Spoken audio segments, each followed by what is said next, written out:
vocês derem o ok. Pronto, tá aí, agora tá gravando. Ok. Pronto. Acaba, bom. Show de bola. É a primeira vez, na verdade, que eu estou usando o Meet. Né? Eu estava fazendo as lives usando o YouTube. O pessoal da disciplina de sistemas distribuídos, até consegui fazer as duas lives, mas estava dando muito lag. A internet aqui na semana passada também tava muito ruim mesmo. Tava dando muita latência na rede. Mas aí pelo Meet, aparentemente, vai dar certo. Né? Eu senti ruim só quando tem muita gente. Quando tem pouca gente, como é o caso aqui agora, fica bem de boa, sabe? Show. Professor, e na gravação, os nossos questionamentos fica também gravado ou não? Só a sua voz? É uma boa pergunta. Eu acho que a sala é a reunião completa. Não fica gravado, eu acho que o chat. Porque, enfim, é vídeo, né? Sim. Eu acho que foi gravado também, porque até os alunos podem gravar a aula, porque na outra aula do Ricardo, ou ele tinha acabado de esquecer, ele tinha esquecido de começar a gravar, ele pegou a gravação de um aluno que gravou a aula todinha. Não, show de então bola. pronto. Pronto mais. Pra mim, então, o meu já tá gravando, alguém começou a gravar desde o começo? Não, mas...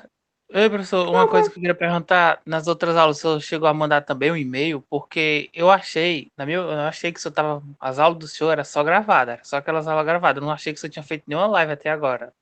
É por isso Não. que eu não recebi nenhum e-mail antes também. Eu só recebi o e-mail que o senhor Por isso que mandou eu hoje. tô compartilhando. Eu geral, passei tá e-mail agora, mandando grupo no Zap, mandando o link, porque com certeza a maioria da turma está perdida.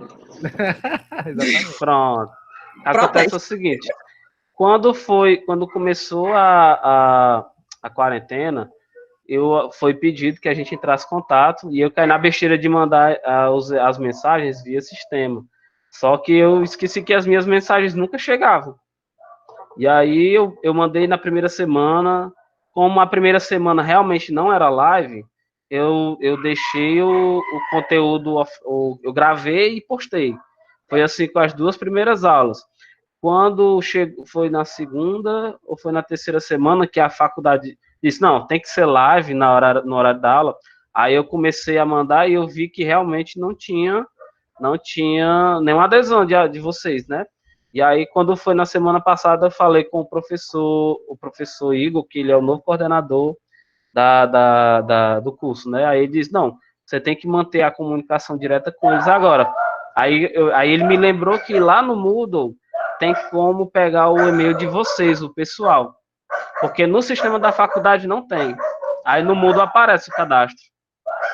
Quando foi, aí eu passei o e-mail hoje, foi a meio-dia, se eu não me engano, para vocês. E eu não sabia como é que ia disponibilizar os links do grupo do WhatsApp nem do Meet. Foi aqui que eu lembrei que dava para postar lá no chat. Aí foi quando eu entrei, que eu editei, coloquei para vocês verem, sabe?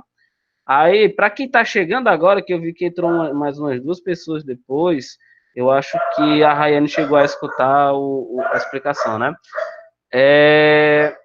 As presenças de vocês não vão ser um problema no caso agora, certo? Como vocês entraram no Moodle, chegaram a ver as aulas, alguns, eu não vou penalizar ninguém por causa disso.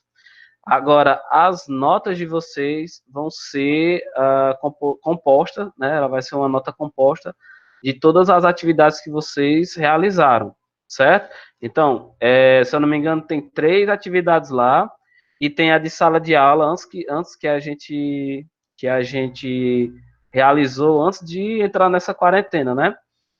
Então, vai ser aquelas 3 atividades mais a atividade presencial, que está comigo, por sinal, e a atividade que eu vou passar essa semana, com a finalização até o domingo, para que eu possa somar essas notas e fazer valer a primeira avaliação de vocês, entendeu?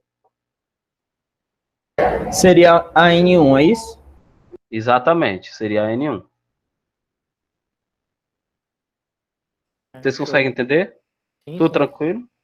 Entendi, Ronson. Foi bom tu ter falado, porque no caso agora essa informação ficou na gravação da aula. Pronto. Também acho. Show de bola, exatamente. Bem lembrado que eu não tinha posto para gravar antes. Rayane, tá tudo ok? Sim, tudo ok. Tá ótimo. Não, para assim, recapitular, é porque lá tem postado atividades que o que foi feito em sala de aula, né? Eu não postei porque eu fiz na sala. Não, tudo bem. Beleza. Aí Ah, tem semipresencial 1 e semipresencial 2, que tem como postar uma atividade, tá lá postado. Agora, semipresencial 3, ele não tem nenhum link de abertura para postar atividade. tá, postar no fórum. Ele fala referente só à videoaula mesmo. pronto. O É isso? 3, no 3 é lá no fórum, né? Eu tô lendo aqui, certo? Por isso que você. Ah, não, pois é, por isso que eu tô falando, porque esse do Semi 3 eu não fiz porque eu meio que não entendi, entendeu? Por onde era. Eu assisti o vídeo da aula, mas assim, a atividade da Semi 3 eu não fiz. Não, ó, no final do texto, do enunciado lá em CM3, tem assim, suas respostas devem ser comentadas no fórum de discussão de mesmo título da atividade. Aí quando tu vai lá em cima, tem fórum de dúvidas. Ah, Aí, então nesse... tipo, eu postava lá, não é nenhuma atividade, é a minha opinião sobre o assunto, é isso? Mais ou menos isso? É exatamente isso. Aí tá lá, sem presencial 3. Beleza. Show? Aí pronto, aí vai Vou fazer ter... agora. Tranquilo, não é um problema. Assim, aí tem atividade que a gente fez em sala, né? Que aí ela está comigo.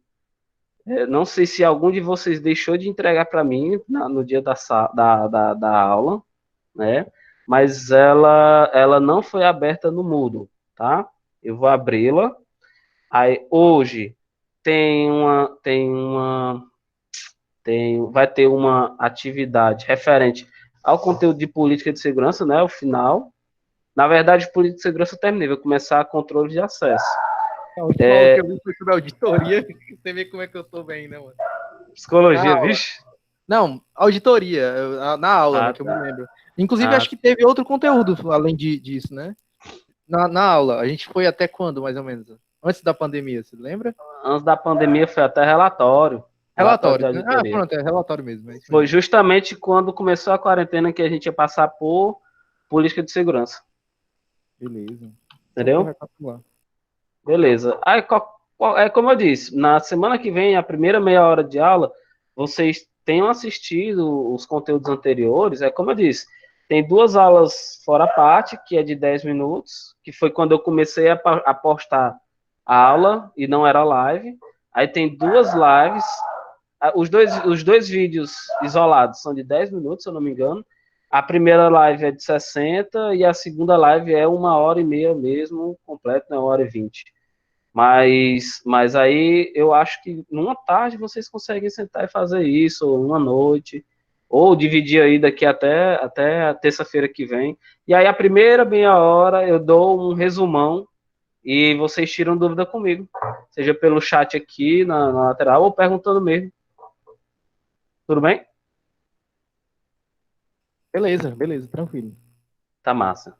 Então, agora só me resta encontrar o botãozinho para colocar a apresentação para rolar. Só um minuto, tá? Vai dar certo. Aqui.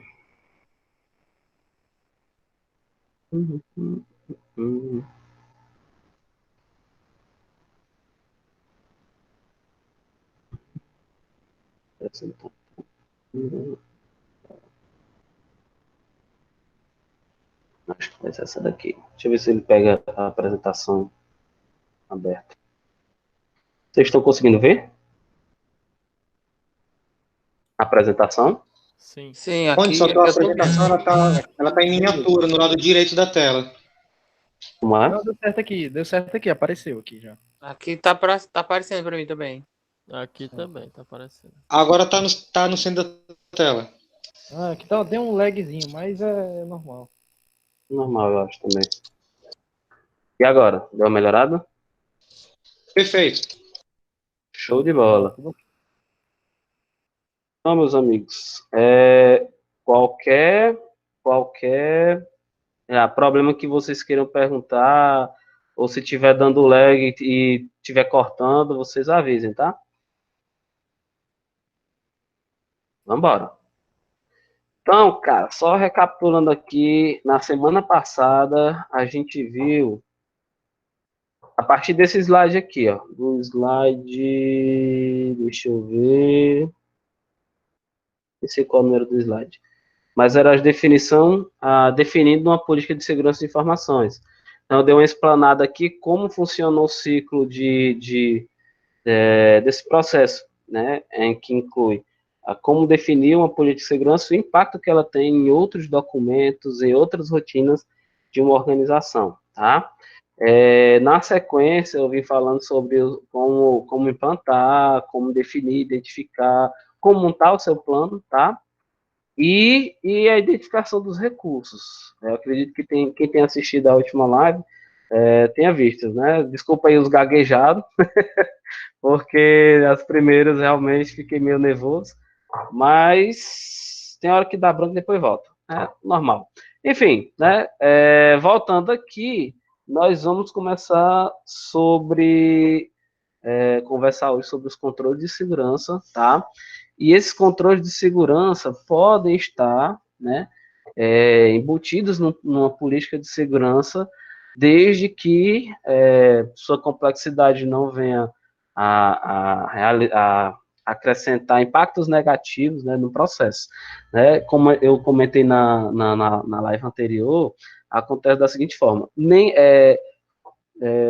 mecanismos de segurança possuem uma vantagem benéfica quando ela não chega a atrapalhar, digamos assim, de forma crítica o processo cotidiano, a menos que realmente não tenha outra forma de realizar. Por exemplo, né, um dos exemplos que eu usei na live anterior o fato de você estar realizando sei lá, no modo operacional, né, no processo cotidiano de um RP, de uma empresa, de vendas.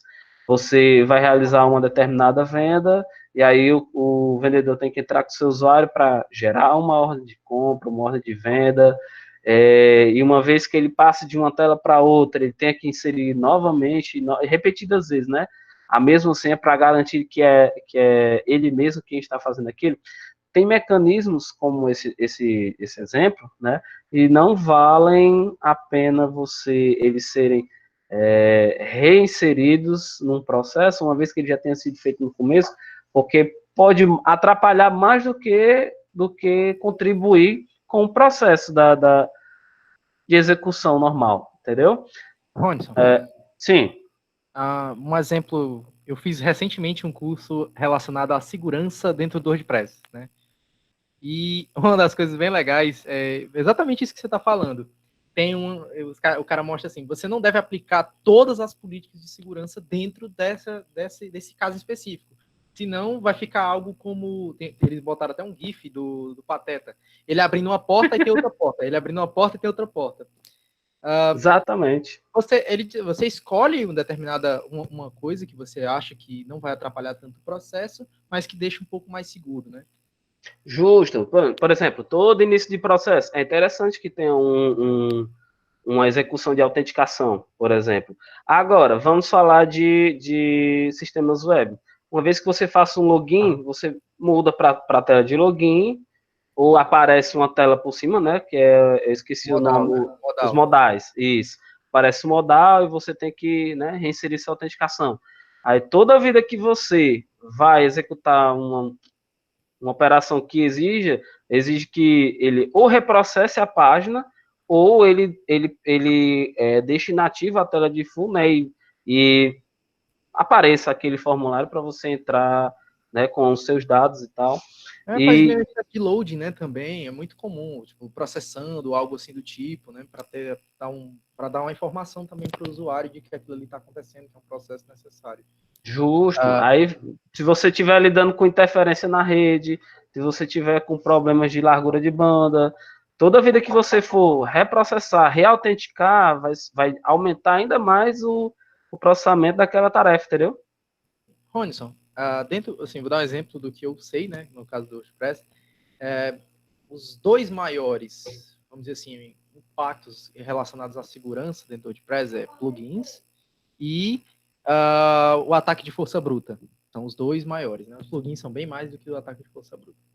Uma das formas de segurança é você fazer a autenticação em 2 passos. Como é que funciona isso? A pessoa, acho que você, se não me engano, você tem um blog no WordPress, né? Uma coisa assim, um site seu. Tem. Você vai logar lá, bota o WP Admin, né? Aí você entra numa tela de login. Essa autenticação em 2 passos, você coloca como se fosse um outro login antes desse. E aí isso já impede, tipo, sei lá, 90% dos robôs de tentarem as senhas padrões dentro do próprio WordPress. Apenas fazendo essa segurança. Ou então você tem a opção, que é a opção que eu gosto mais, que é você bota um reCAPTCHA. Você vai fazer o login, aí tem um reCAPTCHAzinho. É muito comum nos sites e muito fácil de colocar, né? Justo. Cara, tem tanta gente ganhando dinheiro hoje, programando robozinho para capturar informação, você não faz nem ideia.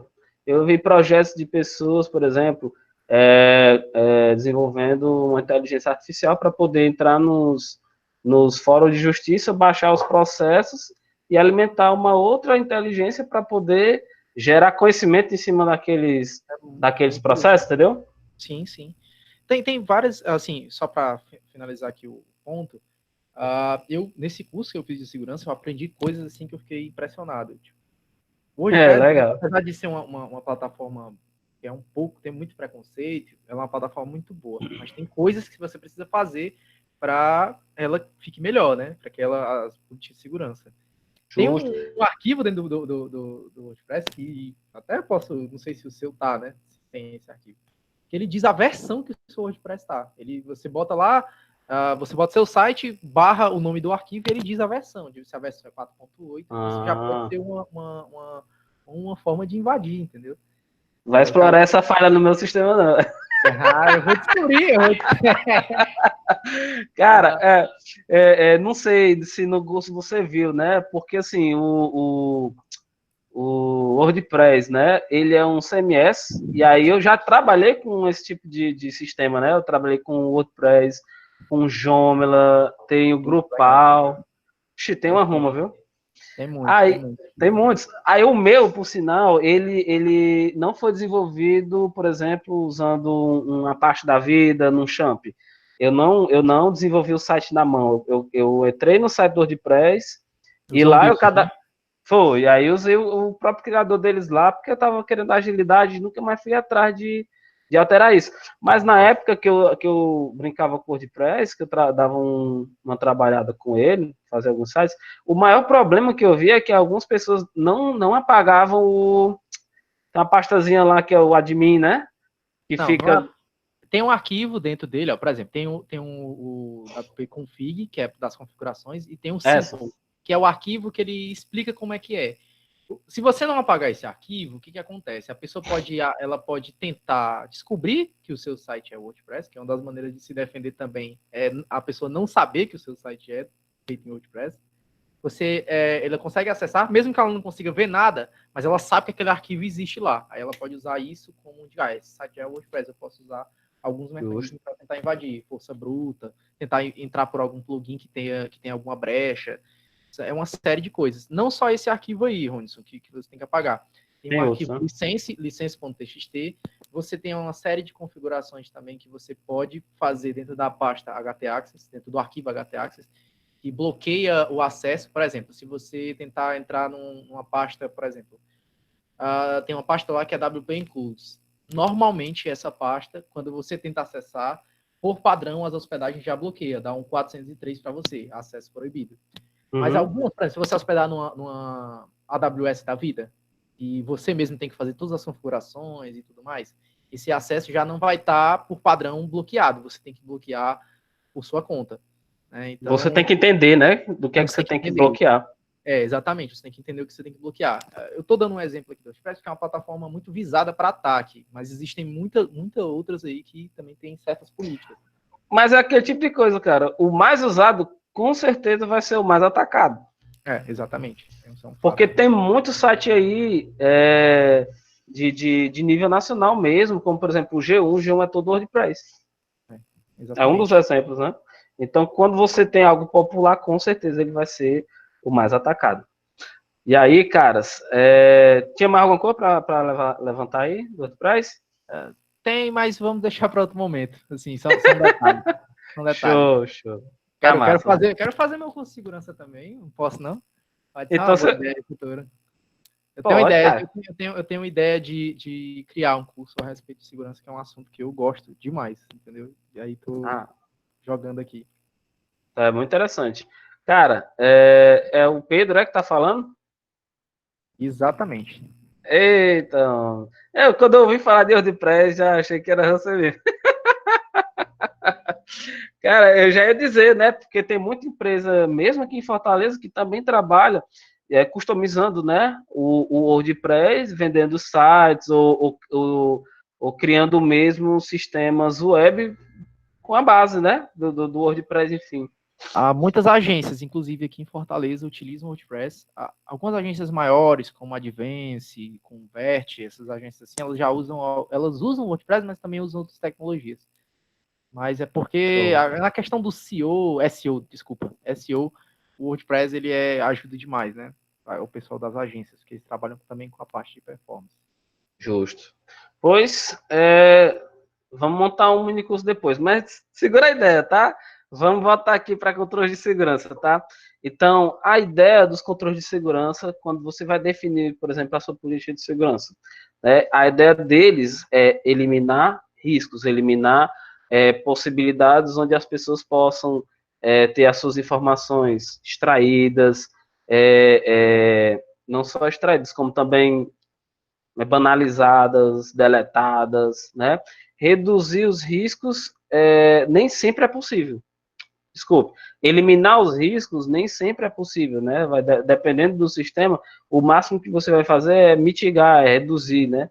E a ideia é reduzir a um nível onde seja aceitável. É aquilo que eu falei. Você tem que ter um determinado controle de autenticação ou qualquer outro tipo de mecanismo que você use, a um ponto onde ele não atrapalha a sua vida cotidiana. Além disso, né, nós precisamos diminuir o estrago que é possível realizar, mesmo com o controle de segurança. Por exemplo, a gente estava falando aí sobre eu acabei de mencionar, né, o que é mais popular é mais atacado, né? Eu não tenho nenhuma estatística agora para dar para vocês, mas, por exemplo, o Android, o core dele, se eu não me engano, é todo baseado em Linux. E o Linux possui uma estratégia, digamos assim, estratégia não, né? Um método de permissões, né? Um conjunto de permissões muito difícil de você burlar, digamos assim. E aí, o Android atualmente é o mais usado, provavelmente é o mais atacado, provavelmente não, é o mais atacado.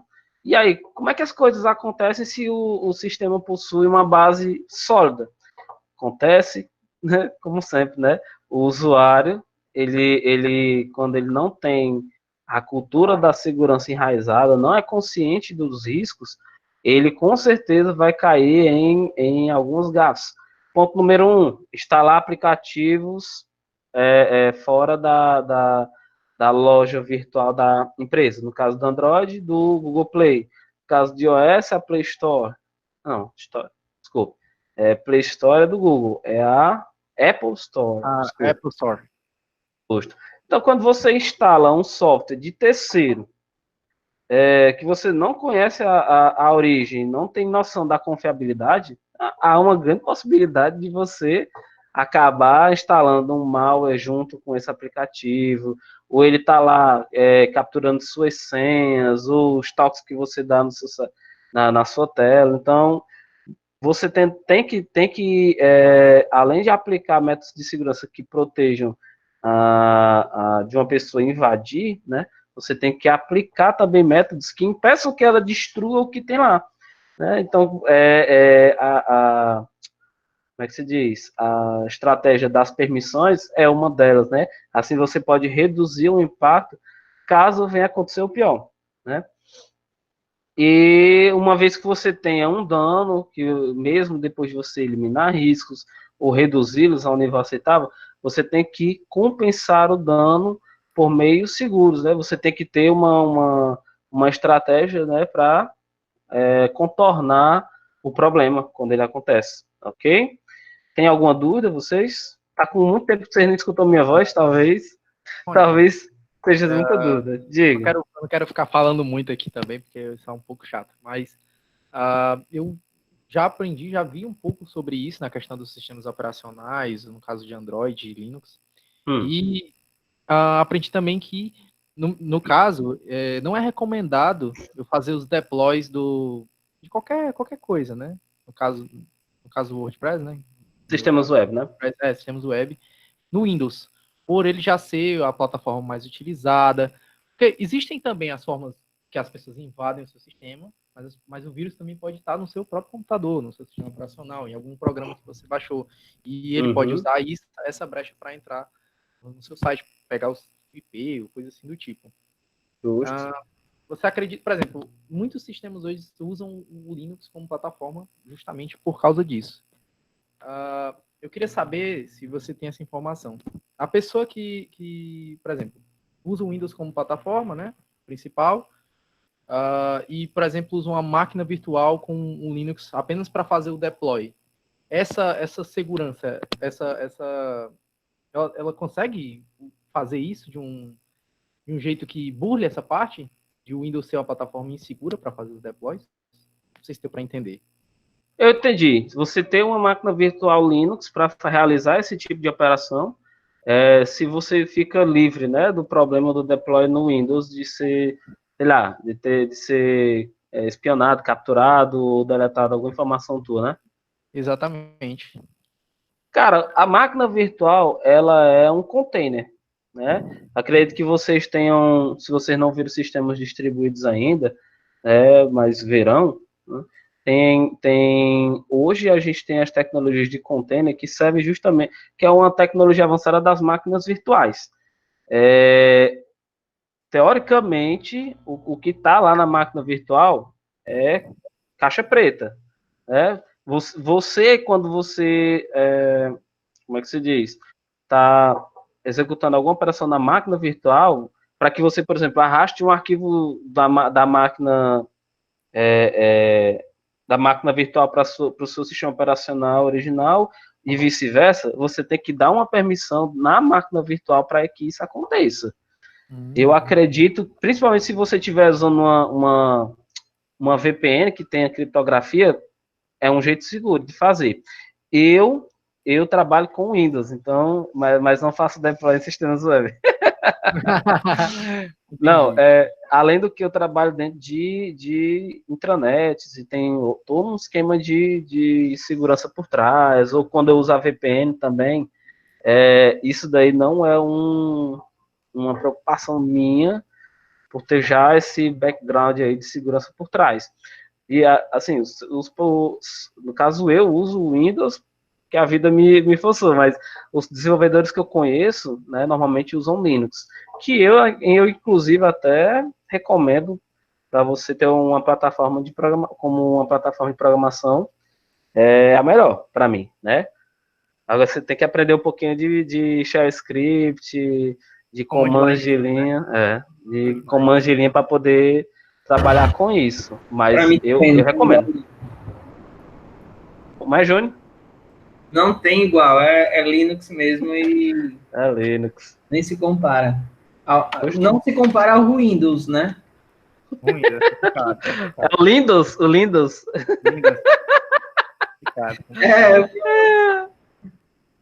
Mas é isso. Acho que esclareceu bastante. Assim, isso é uma dúvida que eu estava tendo e eu achei importante até falar, até para... Pode ser uma opção para algumas pessoas também, né? Com certeza. Assim, eu nunca ouvi falar de um, como é que se diz? De um vírus comum afetar uma máquina virtual. Pode ser que... Não é nem questão de vírus comum, né? Mas porque pode acontecer. Por exemplo, no caso, a interceptação de arquivo via computador, FTP, por exemplo, é o menor dos casos. É basicamente, não representa. Eu tenho um gráfico aqui no meu computador, mas representa pouquíssimo no quesito de segurança dentro do WordPress. Mas eu pensei nisso agora, falando, e como você já conhece, no seu caso, você já tem um background, então é desnecessário fazer esse tipo de configuração, né, para uma máquina virtual só para fazer o deploy. Então, mas no meu caso eu não tenho esse background, então poderia ser uma opção, né, também. Eu tinha antes Dual Boot, né? Eu gostava muito do Dual Boot. E tudo que era relacionado à programação, eu ia para Linux e tinha esquecido um pouco o meu Windows, mas infelizmente, né? Uma plataforma que eu trabalho, ela é basicamente Windows, então não tive como fugir. Acabei deletando. Eu só hoje não trabalho com máquina virtual do Linux, porque, enfim, capacitar a minha máquina não me permite. Mas se fosse possível, lá, né? Enfim, né, vamos voltando aqui para o nosso assunto. Eu consegui tirar a sua dúvida? Conseguiu, sim, conseguiu. Show de bola. Vamos embora. Mais alguém tem alguma dúvida? Acredito que não. Então vamos para frente, tá? Qualquer coisa vocês me param. Então, meus amigos, durante os controles de segurança, a gente define os serviços de segurança em algumas categorias, né? Como autenticação, é justamente você realizar logins, entrar com senha, com ID e sua senha, né? Controle de acesso, você ter esse tipo de que está atrelado à autenticação, mas, por exemplo, você tem em vários sistemas ou em vários níveis, como, por exemplo, se você trabalha na máquina da empresa, você tem um perfil para acessar, você tem uma senha só para logar o sistema, uma senha só para acessar o sistema empresarial, o RP, fora que, baseado também na sua responsabilidade ou no tipo de atribuição que você faz, o controle de acesso não permite que você leia ou escreva em determinados arquivos, ou mesmo saiba que exista eles lá, ou informações dentro do sistema. Né? Trazendo assim o próximo ponto, que é a nossa confidencialidade de dados, que quando você tem informação segregada por responsabilidade, quando você não tem, por exemplo, uma responsabilidade de super user, né, de super usuário, você não consegue ver, ler ou escrever em determinados arquivos ou acessar determinadas pastas, informações, tá? E aí, a categoria de integridade de dados é justamente para que você tenha controles que não permitam que a sua o seu login, o seu acesso, né, possa, sei lá, danificar determinada informação de um sistema, ou que, né, você não seja, como é que se diz? Você não seja permitido deletar informações. Eu trabalho hoje num esquema onde tem 3 ambientes, como já falei para vocês. O ambiente de desenvolvimento é aquela história, né? É terra de ninguém. Você pode desenvolver, fazer o que quiser com os dados, mas quando você chega no próximo ambiente, que é de homologação ou de produção, que é muito mais controlado, né? O máximo que você pode ter é uma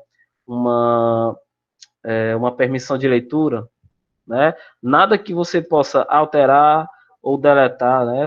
Garantindo assim que os dados não sejam violados, digamos.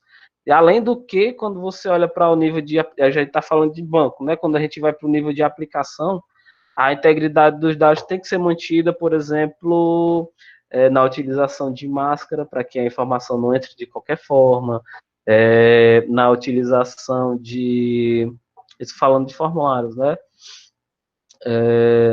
Tem hoje muitas ferramentas na autodigitação, e quando você termina de digitar, ele já coloca tudo em caixa alta, evitar que dados realmente entrem de maneira errônea, ou, sei lá, você utiliza LOVs, né, as listas de valores já pré-definidos para que você não coloque qualquer informação. E tudo isso faz parte também da disciplina de engenharia de usabilidade, que permite você desenhar uma interface que seja intuitiva e que leve o cara a inserir as informações corretas. E aí tudo isso chega lá na questão da nossa integridade. Né? Tem a categoria de disponibilidade, né? Que é para tornar o seu sistema possível de ser acessado mesmo nas situações mais adversas, tá? E do não repúdio, né? Que a pessoa não possa negar que foi ele quem executou determinada tarefa.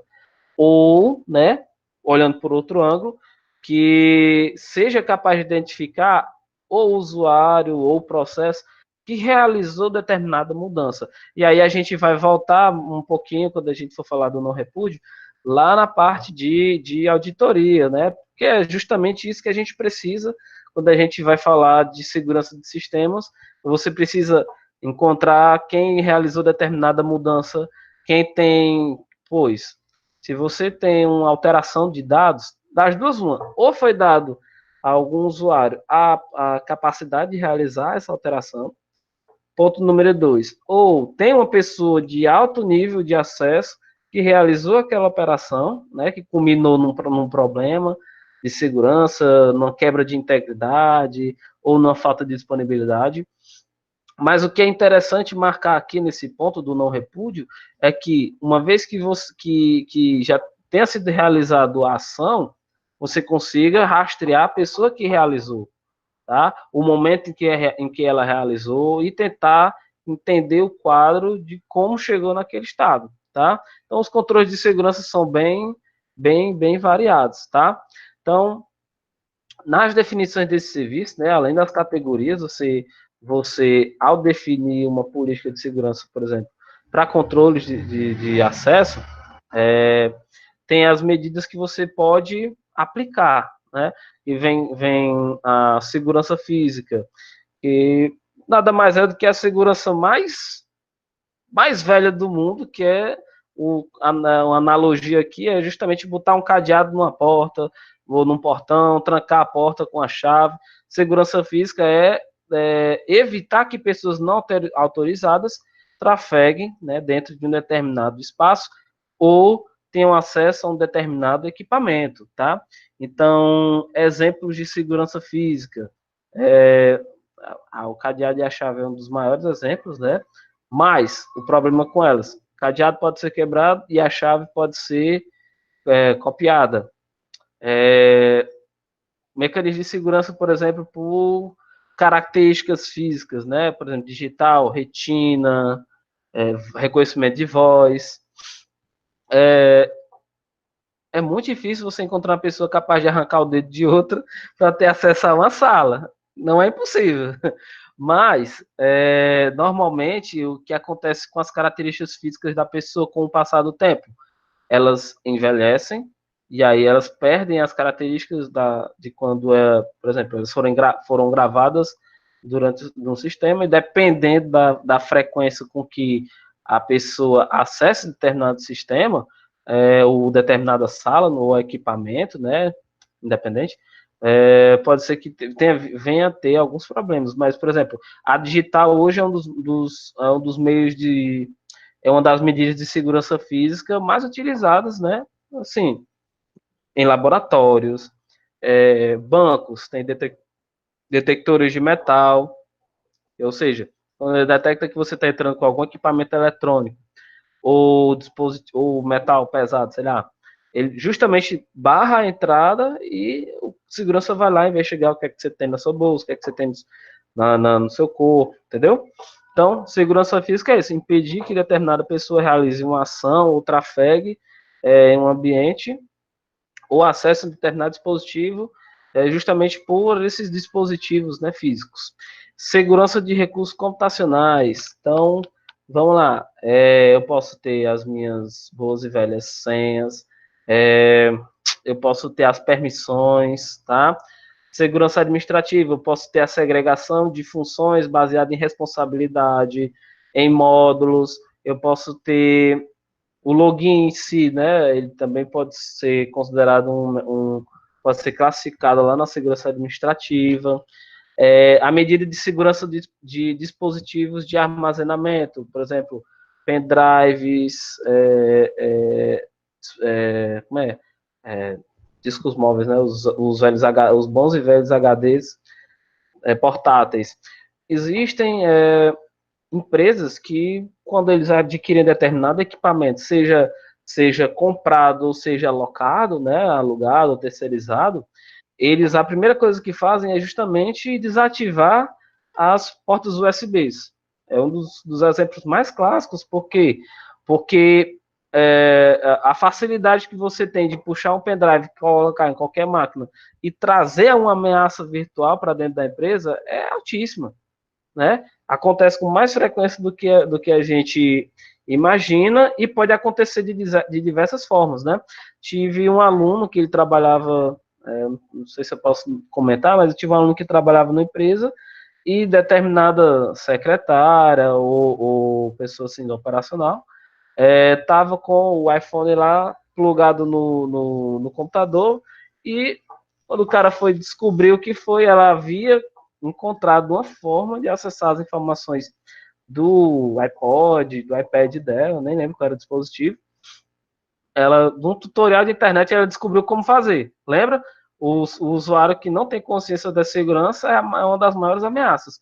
E aí ela passou semanas fazendo isso, até que esse meu aluno, ele era da TI, né, descobriu, pegou ela usando, e aí foi aquele negócio, né? Teve que formatar todo o parque tecnológico. Por quê? Porque até que eles encontrassem um vírus, ou que o vírus desse sinal de vida, ou qualquer outro tipo de malware, já teria vazado informação, já poderia ter sido perdida informação, arquivos teriam sido deletados, muito provavelmente logins e senhas teriam sido vazados, entre vários outros impactos, né, que eu acredito que vocês tenham noção, né, que pode acontecer.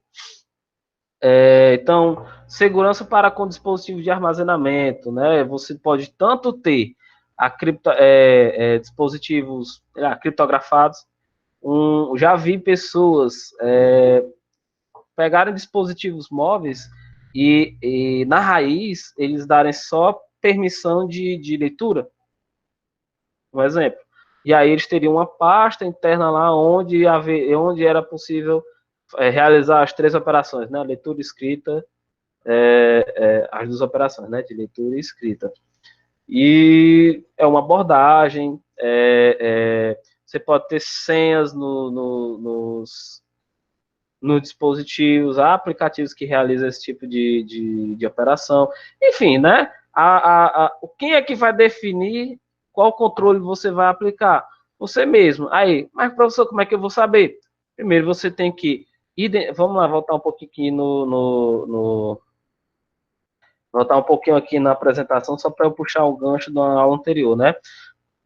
Quando você vai definir uma política de segurança e os controles que você vai implantar, certo? Você tem que identificar os recursos críticos, você tem que classificar as informações, você tem que definir objetivos da sua segurança. Ah, professor, mas a minha empresa não tem nenhum objetivo definido. Como é que eu faço?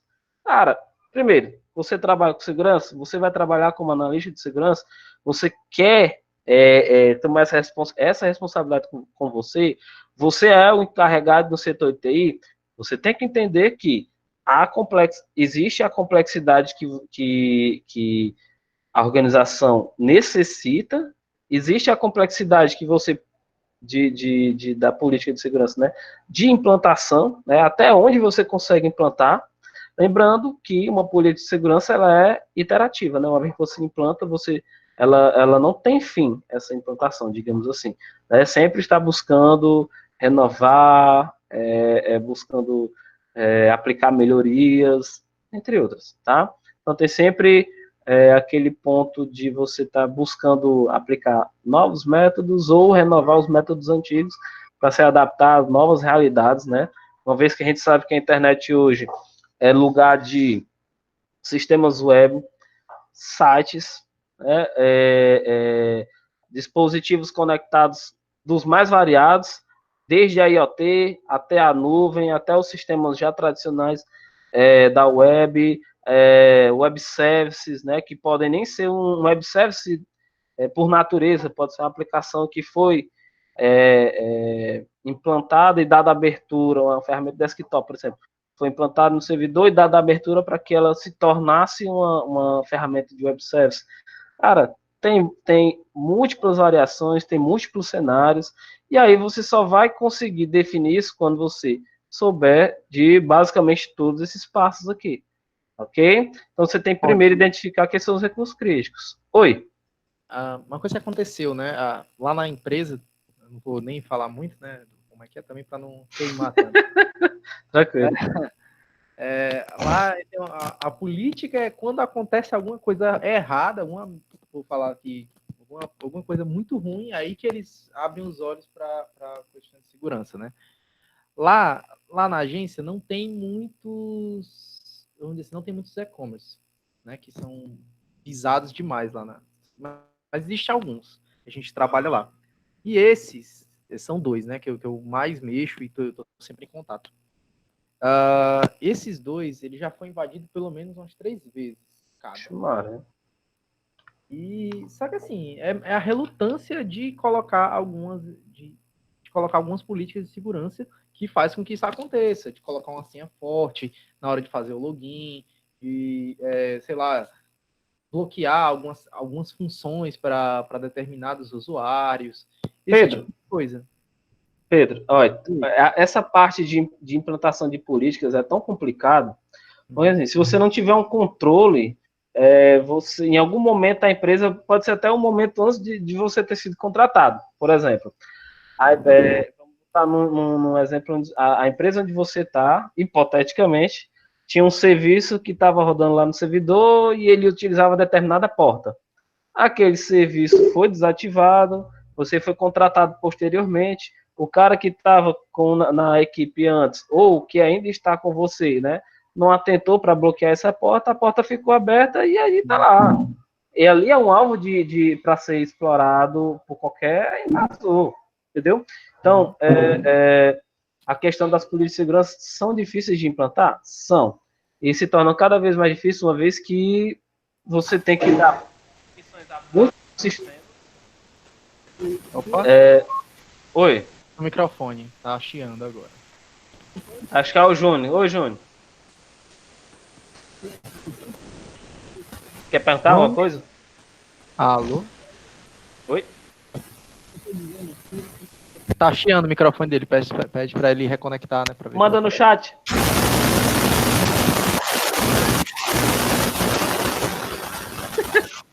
Lazzaroni respondeu: sei nem o que é sistema distribuído. Cara, vai saber. Cadê? Júnior! Pede pra ele mutar aí por enquanto, que ele não resolve. Eu não consigo mutar alguém. Cadê? Ele mutou. Pronto, foi. Deu certo. Vamos lá. Voltando aqui, né? Tá com um pouquinho de problema aí, mas vai dar certo. Eu tava falando das políticas de segurança, né? Então, pode ser que fuja até de uma situação, Pedro, onde você não existia na empresa, por exemplo. Sim, entendeu? Sim. É complicadíssimo. Eu entendo. Fazer uma parada dessa gigantesca é realmente muito complicado. O que eu queria saber é como eu, como um desenvolvedor, né, estou em uma equipe pequena, posso aplicar isso no dia a dia, pelo menos algumas políticas dessa que facilite a vida, que já diminua isso de algum jeito. Uma sugestão de como fazer isso, sabe? Como a gente acredito que a maioria aqui trabalha como desenvolvedor, alguns trabalham com outras funções também, mas como implementar isso de uma maneira um pouco mais simples para que se torne possível. Por exemplo, a minha equipe tem 2 programadores, sabe? Eu acredito que na empresa onde você trabalha tenha mais gente, né? Então isso seja a necessidade também de implementar uma coisa dessa seja maior, né? Como você, já entende sobre o assunto, como você faria uma sugestão para uma equipe menor, como a minha, por exemplo, que só tem 2 pessoas? O que fazer? Sim, o que fazer na situação onde eu tenho, na minha empresa, zero controle de segurança, né? Ou zero política de segurança?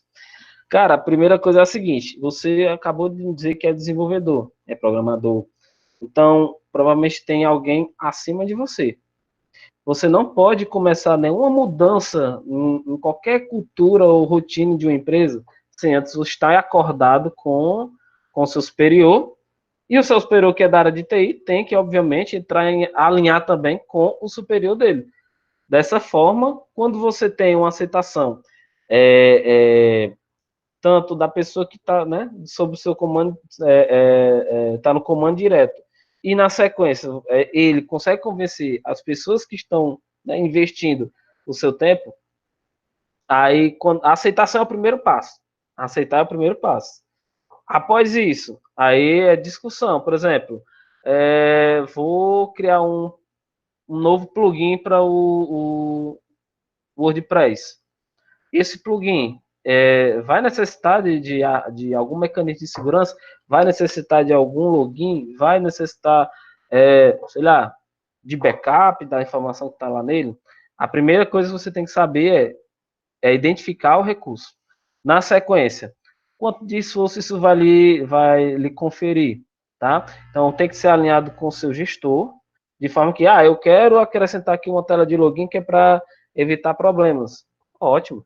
Se o cara disser assim, não, pode colocar, não tem problema não. É o segundo passo, né? É acordar. Uma vez que você tem a aceitação, aí você tem que ter a discussão, tem que colocar em pauta, em reunião, os desenvolvimentos que você está realizando e as medidas de segurança que você está colocando. Se ele disser, cara, eu não sei se isso é legal, aí tem que se ir atrás de quem saiba, tá? Assim, num setor de TI maior, né, na empresa maior, como é que acontece? Normalmente, o key user, né, o usuário-chave, que é o cara que faz o contato entre a TI e o negócio, é responsável por dar esses toques. Ficaria legal, não ficaria legal, é assim, assim, assado. Mas vai deixar só na responsabilidade dele? Não, porque muitas vezes ele nem vai se tocar de acrescentar métodos de segurança ou qualquer outra coisa. Terceira dica que eu dou para você sobre essa questão é buscar informação. Você não pode, cara, mexer com nada que você não tenha conhecimento. Então, a primeira coisa que você tem que fazer é correr atrás de ler a respeito, tá? Dos conceitos mais básicos, principalmente. Quando você dominar isso aí você passa para técnicas, para implementação, porque você vai estar ciente do que você está falando, de qual a importância, e fica até mais fácil de você convencer as pessoas ao seu redor ou nos cargos de gerência sobre o que é necessário implementar, entendeu? Se alguém aí quiser contribuir na conversa, pode falar, viu? Só tem o Pedro conversando comigo, eu sei nem que vocês estão online. Tá me ouvindo agora? Dá para me escutar? Agora sim, agora dá. Ei, rapaz, tá aqui, rapaz, que é isso? Vendo esse ponto de recurso crítico, né, em 2010, quando eu comecei a brincar com programação em Delphi, né, muitas empresas faziam seu próprio call center, montando ali seu servidor web, servidor de e-mail, servidores e mais servidores e mais servidores. E o que acontecia? Havia muitos pontos críticos, havia muitas falhas. Então, tipo, ali o analista de TI ficava ali, mas talvez não tivesse a experiência por completo, né, aquele negócio todo. Aí o que foi que aconteceu? Os últimos anos, eu já peguei mais desenvolvimento web, de 2015, 2014, 2015 para cá, né? E eu sempre tenho contato com startups ou empresa pequena, que já não querem mais esse negócio de montar o seu próprio servidor por conta dos pontos críticos, né? Então, eles preferem digitar o Ocean, preferem pagar o Heroku, preferem pagar a Amazon, porque eles é quem cuidam dessa parte mais técnica, né? Então, a turma utiliza mais do desenvolvimento, utiliza mais ali das VPS do que está se preocupando do que está procurando, identificando, né?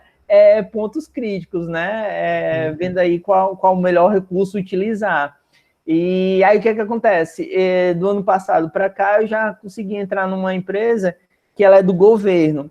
Aí eu já volto a ver aqueles call center, nós temos serviço lá na Digital Ocean, também temos, porque para dentro do governo é umas coisas mais burocráticas, né? Às vezes, para você pegar um domínio, uma hospedagem, você precisa de uma licitação para que isso aconteça, né?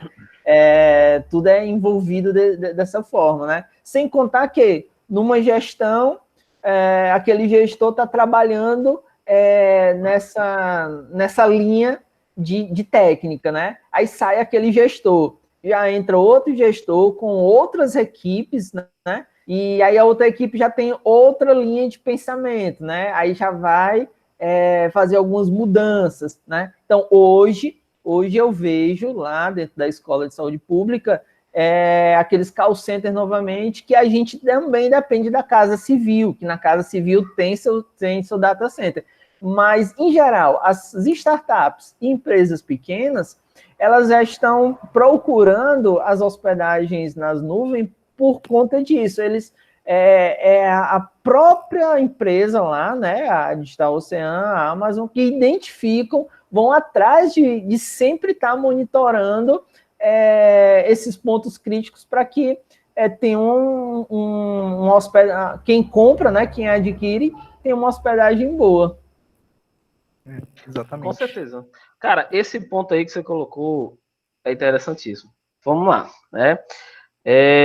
Como você disse, hoje a realidade, principalmente quem está iniciando no mercado como startups, é terceirizar parte da infraestrutura. E essa terceirização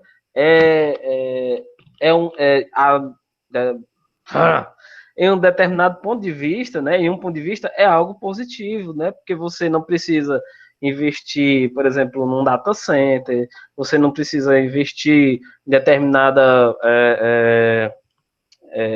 em determinado maquinário, entre outras, né, outras informações que estão aí em licitações para compra de equipamentos ou montagem, né? Porque aí não só você tem que adquirir, como você também tem que montar e dar manutenção constantemente. Né? Então, para quem trabalha com startup, isso não é viável porque os caras estão iniciando, capital é baixo e eles têm que agilizar a vida deles. Né? Então, é interessantíssimo para eles que haja terceirização nesse caso. Agora, prós e contras. Né? Vamos lá. Quando você tem uma infraestrutura desse tipo, né, um servidor terceirizado, que você aloca o espaço, né? Que os exemplos que você me deu são baseados em nuvem, onde você aumenta e diminui os requisitos os requisitos computacionais para, né, para medida que o cara necessite ou não necessite, assim vai também variando na conta mensal do cara, o quanto que é cobrado e tal. Quando você tem a infraestrutura terceirizada, você tem que se adequar aos padrões, né? E as políticas de segurança daquela empresa terceirizada. Por mais que eles tenham a sua própria política de segurança e no contrato que eles vão, né, manusear os dados de vocês, fazer backup e etc., tá? Ainda assim, os dados armazenados vão estar em um servidor de terceiros, vai estar em contato com outra empresa que não é a sua. Pontos negativos, pontos positivos isso é o ponto negativo da terceirização, né? O ponto positivo de você ter o seu próprio servidor é que você implementa da maneira que você quer. Se você, por exemplo, é um profissional de infra com um conhecimento razoável a bom, né? Você consegue implementar uma infraestrutura segura, confiável, né? Mas vai depender, né? Vai depender do profissional que você tem contratado, vai depender dos recursos a serem investidos, né? Sempre o financeiro, no caso das empresas, é um ponto a ser levado, digamos assim, né? É um ponto de peso, né? Que cai sempre, muitas vezes cai nas costas do financeiro a decisão de alocar um servidor, de investir em um servidor, de contratar mão de obra, de terceirizar mão de obra, etc. No mundo empresarial, as pessoas analisam muito mais o financeiro que o custo, que o benefício, né? Mais o custo que o benefício. Mas nesse ponto aí, né, como você disse, tem empresas que não querem se arriscar e até preferem se adequar a outros padrões de outras infraestruturas para poder ter o seu serviço rodando, né? Às vezes, o custo-benefício para a empresa de implantar uma infraestrutura de um servidor em nuvem, por exemplo, não vale a pena. Eu vi empresas que já fazem esse investimento porque querem ter os dados lá consigo, né? Que não tenha a possibilidade de eles vazarem, de eles serem clonados, ou de que a nuvem de terceiro seja invadida, ou o servidor, né? Terceiro seja invadido e aqueles dados caiam no conhecimento público, etc. Né? Tem situações e situações. A questão da licitação, né, para as empresas de tecnologia que trabalham no meio público, também fazem muita diferença, como eu disse, a parte do financeiro é crucial, principalmente, e fora que a questão de licitação, além do financeiro, é o tempo, além dos recursos a serem disponibilizados, é o tempo que leva para aquela infraestrutura ser montada, o dinheiro seja... Pois desculpa. E aí entra essa parte aí é um outro agravante, né? A gente, na intenção de querer mudar as nossas máquinas, fazer um upgrade para as nossas máquinas, lá da parte da infra, tem um analista só para a parte da TI, de lá. Então, o analista tem que fazer uma licitação de, no mínimo, um certo valor, porque abaixo disso, eles não abrem licitações para compras de equipamentos, né?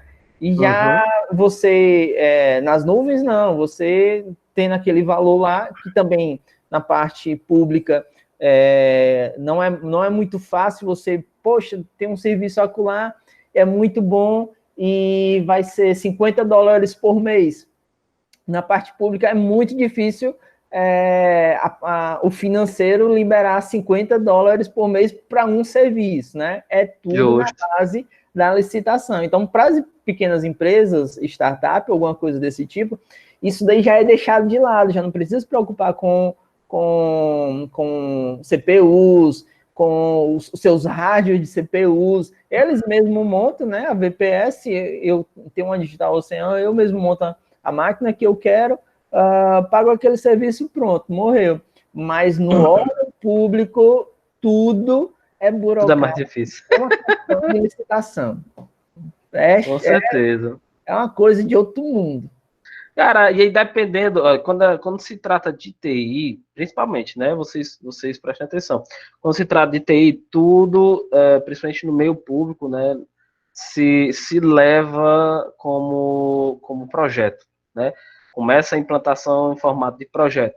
Sim. E esse formato de projeto, acredito que todos vocês tenham feito a disciplina de gestão de projetos, todo projeto tem começo, meio e fim bem definidos. Então, tem determinados projetos que não vale a pena você investir numa nuvem onde você ou pague mais ou pague menos, se o dinheiro tá congelado ali, né? Se o dinheiro é fixo por projeto. Isso, tem um orçamento, exatamente. É verdade, faz sentido. Pois é, aí falando nisso, já que vocês puxaram aí o meio público, né, para nossa conversa, deixa eu só voltar aqui para o nosso slide de controles de segurança, né? Foi uma pergunta que eu fiz com o pessoal lá de sistemas distribuídos, que eu acredito, não sei como é que vocês estão hoje, né, trabalhando, se vocês conseguiram ficar home office, se vocês estão aí na batalha indo para a rua e se arriscando, que é o jeito, né? A gente tem que trabalhar, tem gente que realmente não consegue. Eu tô home office. Home office, né? É bom demais. Lembrando que depois dessa né, piadinha de humor negro, né? Depois dessa pandemia, vão precisar de muitos programadores COBOL. Vocês começam aí a correr atrás. Da COBOL. Meu Deus. Tem que dar manutenção, cara, nos sistemas aí bem pesados, sabe? Mas, enfim, a dúvida, na verdade, que eu ia, né, a questionamento que eu vou colocar aqui em pauta com vocês é o seguinte, no começo da pandemia, acho que foi no começo desse mês, o governo começou a liberar o auxílio emergencial, né? Não sei nem se algum de vocês se cadastraram para pegar e tal, mas... É ilusão aí nunca recebi. A ilusão Mas eu entendo. Mas eu imagino também que, por exemplo, a galera do governo reclamou porque o aplicativo não estava atualizando. Mas a gente é programador e dá para entender um pouco as dores, né? Pô, cara, os caras têm, tipo, 2 dias para fazer um negócio, 3. Né, não, os caras chegaram com um sistema de cadastro assim, ó, pá, eu tô precisando...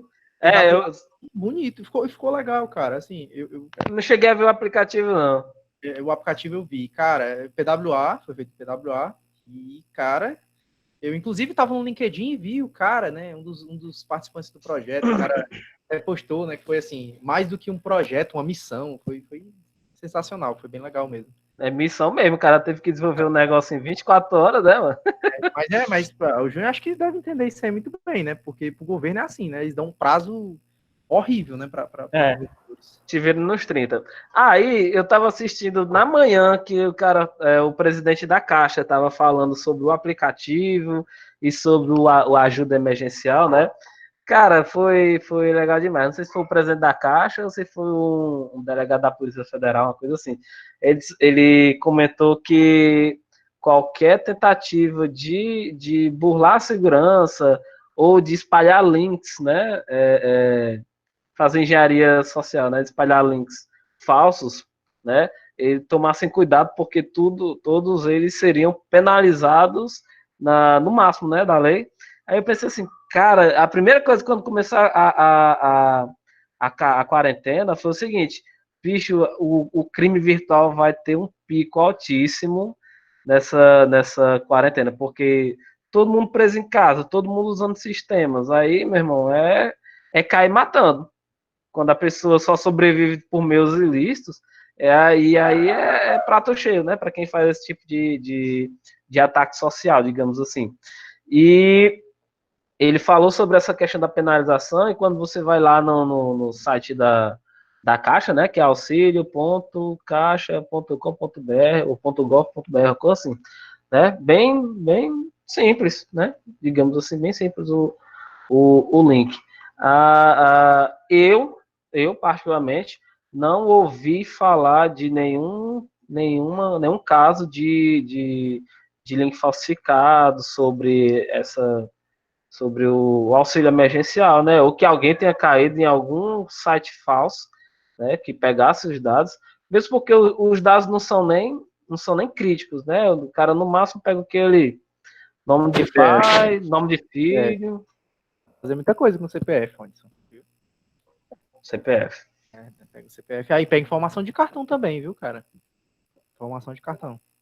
E aí, sim, é que você coloca lá, mas se você for correntista, por exemplo, você só indica se tem, não? A poupança? Não, você coloca o número, né? A agência e caixa, e se eu não me engano, o número de segurança também. São informações oficiais. Eu nunca vi, eu não vi no caso da Caixa. Eu só vi, por exemplo, mas eu já vi muito no Enem. Site falso do Enem. Enem? Sim, já vi, cara. Mas assim, nada demais. É só a página lá, você vê e sai pronto. Mas já vi, já. Faz muito tempo que eu vi isso, mas eu já vi. Sites, não sei por que tem, mas eu já cheguei a ver. Eu também não vi nenhum caso a respeito disso no caso da Caixa, mas seria no mínimo para pegar as informações importantes. CPF, e no caso o cartão, né? Talvez as pessoas mais protegidas nesse aspecto sejam as pessoas que optaram por receber pelo aplicativo da Caixa, né? O Caixa Tem. É uma conta virtual que eles criam para você receber. Justo, porque a ideia inicial era que ninguém saísse de casa e fosse lá receber, né? Ou ficasse em casa e recebesse pelo virtual. Mesmo porque se você for pegar num contexto econômico, né, os caras têm que imprimir dinheiro suficiente para dar 98 milhões no que? Da noite para o dia, né? Mas assim, para vocês, durante essa pandemia, o que vocês acharam relacionado à segurança de sistemas? Vocês viram um aumento de ataques virtuais? Vocês não souberam de nada disso? O que tá tendo, o que eu soube a respeito, Ronson, depois eu dou a palavra pro Júnior aqui bem rapidinho. O que eu vi a respeito foi das fake news, né? Quem estiver disponibilizando fake news, informações falsas, teria uma punição. A mesma coisa que você disse, basicamente.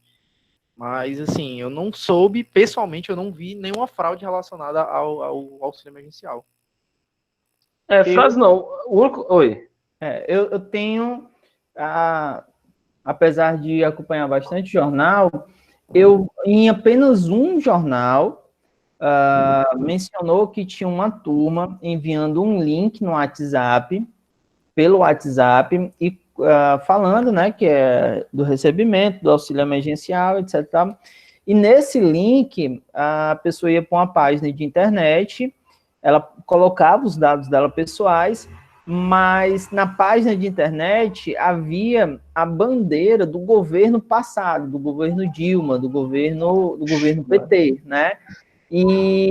Mas a turma não percebia naquela intenção de pegar o dinheiro, de se cadastrar, aquele negócio todo, a turma estava colocando lá os dados. Mas foi somente por incrível que pareça, foi somente em um jornal.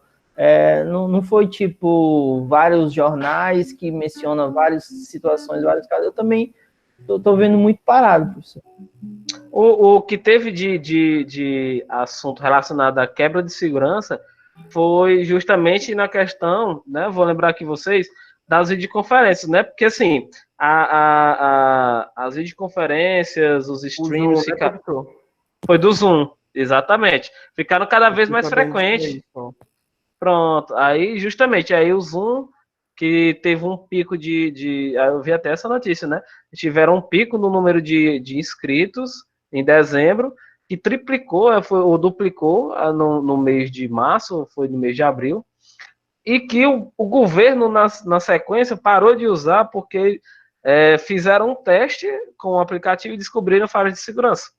E aí, para o governo, obviamente, não compensa, porque departamentos das estatais que trafegam informações sigilosas não vai querer estar usando a ferramenta suspeita, né? Não tem condições. Exatamente. É de lascar. Mas aí, meus amigos, nós estamos chegando aqui às 8h24, certo? O nosso horário oficial é até às 8h10, tá? Eu, na semana que vem, já vou começar aqui dos controles de segurança, puxando para criptografia mesmo. Vamos só terminar esse último tópico aqui, tá? Que é controles de desenvolvimento de aplicativos, né? Então, do que se trata esse controle no desenvolvimento de aplicativos? São mecanismos que você utiliza para entender quem criou determinada versão, podem ser ferramentas de versionamento onde você é devidamente identificado, é realizado, por exemplo, o controle de versionamento realiza testes na sintática e na semântica, evitando que você copie um código antigo por cima de um código atual.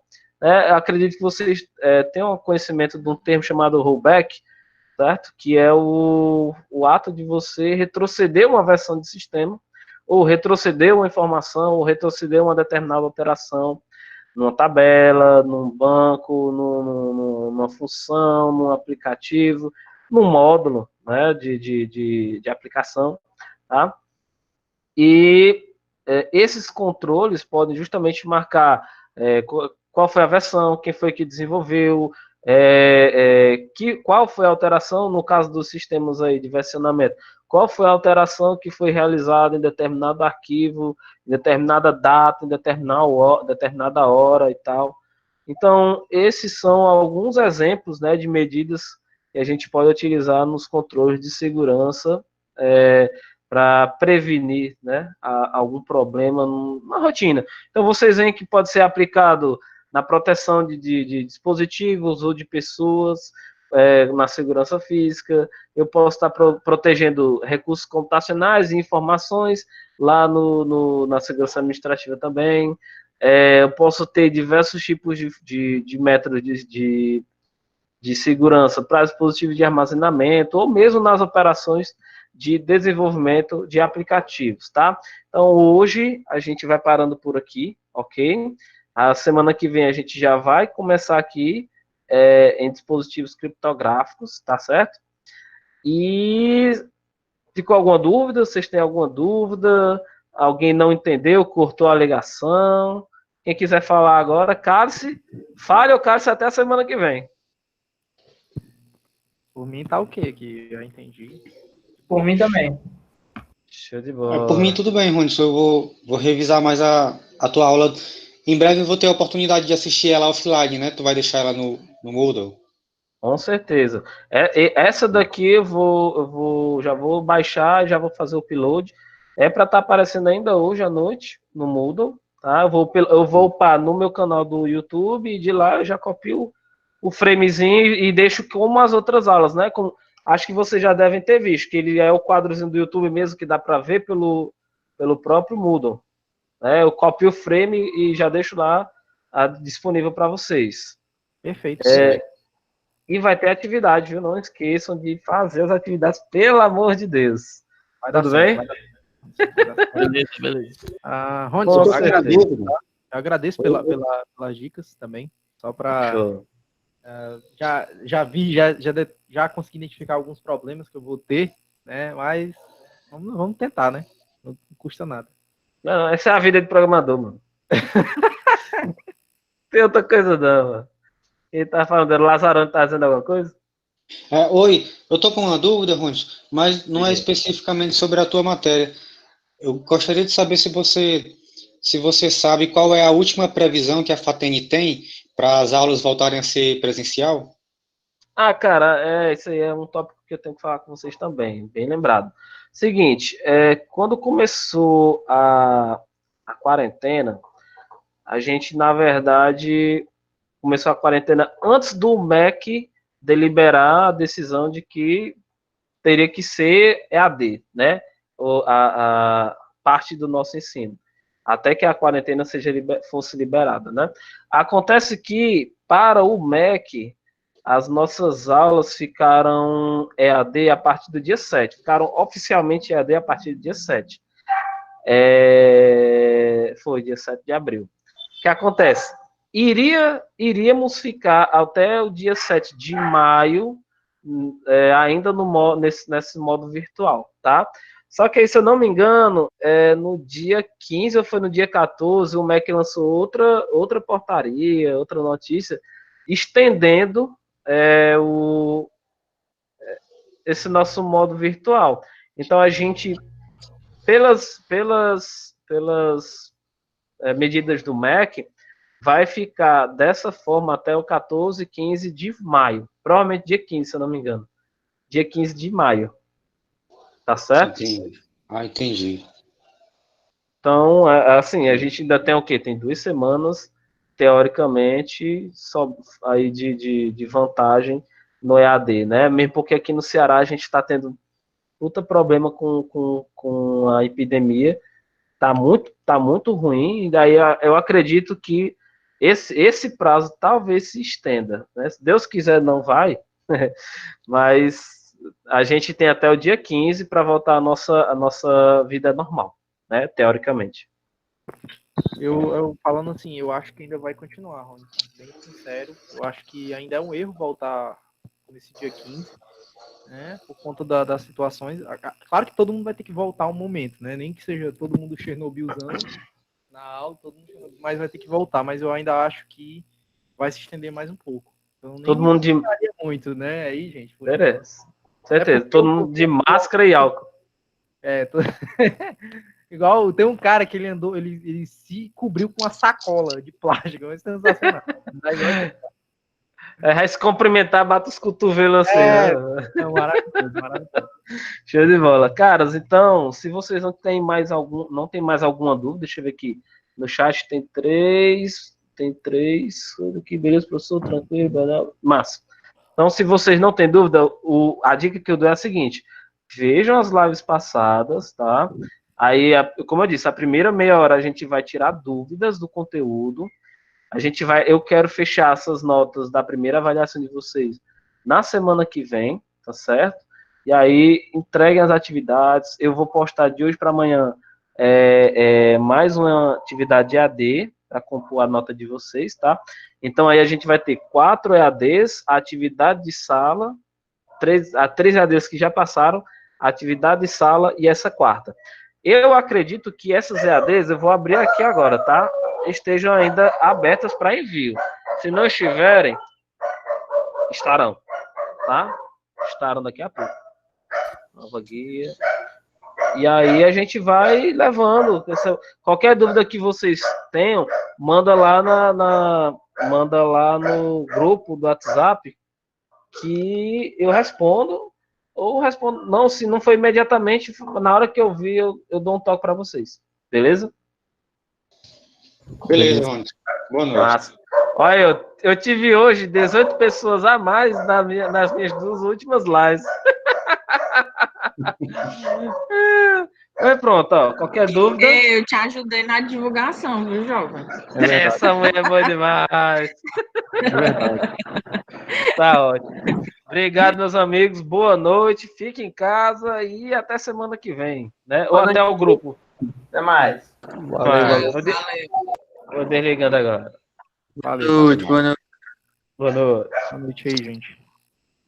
Interromper aqui a gravação.